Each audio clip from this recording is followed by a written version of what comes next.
It was a rather calm day, June 10th, 2009, in a very simple time, with a very simple internet, when a man named Victor Surge signed on to his favorite forum site, Something Awful. He couldn't even fathom what he was about to create, and how that would change internet and gaming culture forever.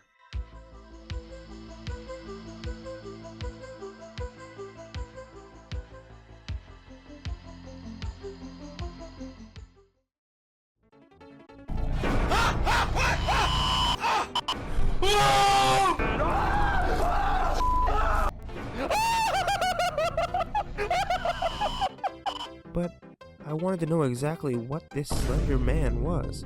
Geyser stabbed her repeatedly as Wire urged her on. They claimed it was to appease the fictional horror character Slenderman. Criminal offensive side eye. It's Slenderman! Yourselves. Peter, come on, it's just a goof.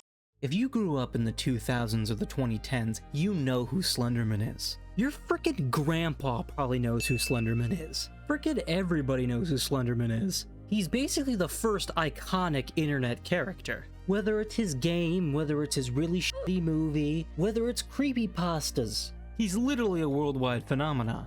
Not only was Slender the 8 Pages like a Jimmy Neutron rocket spring for multiple YouTubers' careers who are still around today, it was basically the first successful creepypasta. Slender gave the creepypasta community exposure, showing people that there's a community out there that they might want to put their story out to. Not to mention Marble Hornets basically creating analog horror.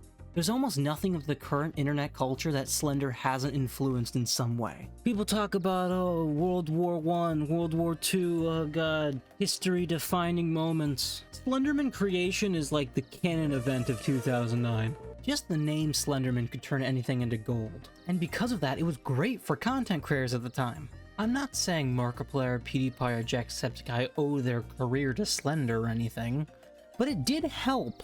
Especially Markiplier, like a lot. Slender the 8 Pages was also great for indie game devs. A bunch of random horror game developers threw their hat in the ring to see if they could make the best Slenderman game. Or just shamelessly cash in, but you know, we don't talk about that. Actually, you know what? We will talk about that. I need to get something off my chest. This is Haunted Memories. Or Haunt, the real Slender game. You know, opposed to all those nasty fakes. But let me set the stage for you. Sean was a wee lad when he found this game on Steam. This was MacBook Air gaming, and I was ecstatic, because it was free. It looked so good, and it does look good. Look at them graphics. For 2012, this looks amazing. Had some interesting mechanics, a pretty okay story, but as I finished the game, I came to the horrible realization. The game I thought was free was merely a 1-hour demo that then tempted me, like a sailor getting pulled to the depths by a siren, to purchase their $9 Chapter 2 Welcome Home. Poppy Playtime wasn't the first game to split itself up arbitrarily into multiple chapters because they're lazy but still want to make money off of you. Haunted Memories is a frickin' trailblazer in shitty business practice. Needless to say, baby Sean's disappointment was immeasurable, and his day was ruined. But interestingly enough, a new Haunted Memory games was just announced a couple weeks ago, and they're still going with the I opened my eyes underwater in the pool look, but it looks okay. What was I talking about? Oh yes, Slenderman.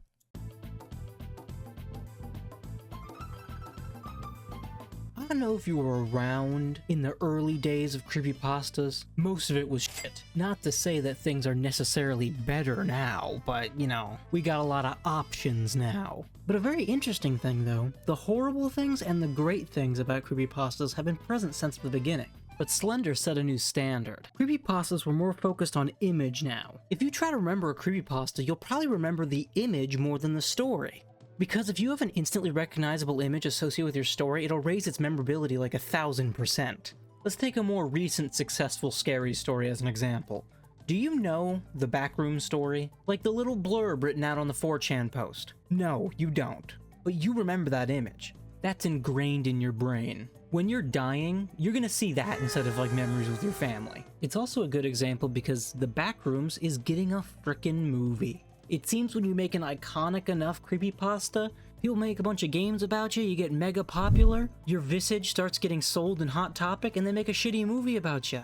I call it the Slender model. Same thing happened with FNAF too, but you know, you can't forget the contributions of our founding father. Slender really did set the rules for how the mainstreamification of internet creepypastas will work. The Backroom is just the newfangled hotness in comparison to Slender's old-fashioned blue steel. And you gotta at least give Slendy Boy credit for that. Completely changing how the general pop culture views and treats internet creations, but you know, the rise and fall of Slenderman, it's over, it's fallen.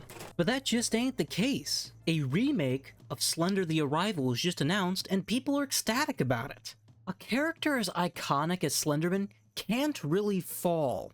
I know this may be a cringy comparison, but in the Iliad, Achilles says this: "My mother Thetis tells me that there are two ways in which I may meet my end. If I stay here and fight, I will not return alive, but my name will live on forever. Whereas if I go home, my name will die, but it will be long ere before death shall take me." Like, I know it's a bit wacky to compare Slender to a ancient story, unless you believe Slender is an ancient story, but Slender's already chosen eternal glory in the skill tree. As long as you remember the name Slender, he exists. And I really think that there's a lot more things that people could do with him. With the current horror gaming market, you know, with like all the Backrooms games and even people's interest in analog horror, I think that Slenderman is prime for a return in this market. There's a lot of potential there for something amazing to happen. All we need is one spark to start the fire again. Oh, and Markiplier would have to play it. That dude is a kingmaker. I actually think it might be a better time for Slender than it was when Slender first came out. Just think about it, analog horror is huge. Slender just looking at the camera makes analog horror. It's like the same video effects. I'm honestly still surprised that Marble Hornets 2 hasn't had it. It seems like it's the perfect time for it. And Slender's just so nostalgic. It really represents this simpler time in the internet and even maybe the world. I don't know about you, but I would much rather be back then than right now. It was a time rife with so much creation, so many things were happening. Not all the things that were happening were good, but you know, when you make that big of a splash, the ripples go everywhere, you can't control it. But when things were good, they were great. The games, the creepypastas, the artwork. My god, there are some beautiful pictures of Slenderman. Just looking at all the things that were created because of him, he definitely struck a chord with people. And just like how a piece of art or music or a movie can inflame the creativity in the masses, Slender did the exact same thing for internet culture. And I think it inspired people to do horrible things and amazing things. And I do truly believe it was the first time the internet had created something of that caliber. So while people might tell you that he's risen and fallen, or that he's old, or that he's irrelevant, we stand on the shoulders of giants, and for the internet, Slender is one of those giants. He truly did change everything.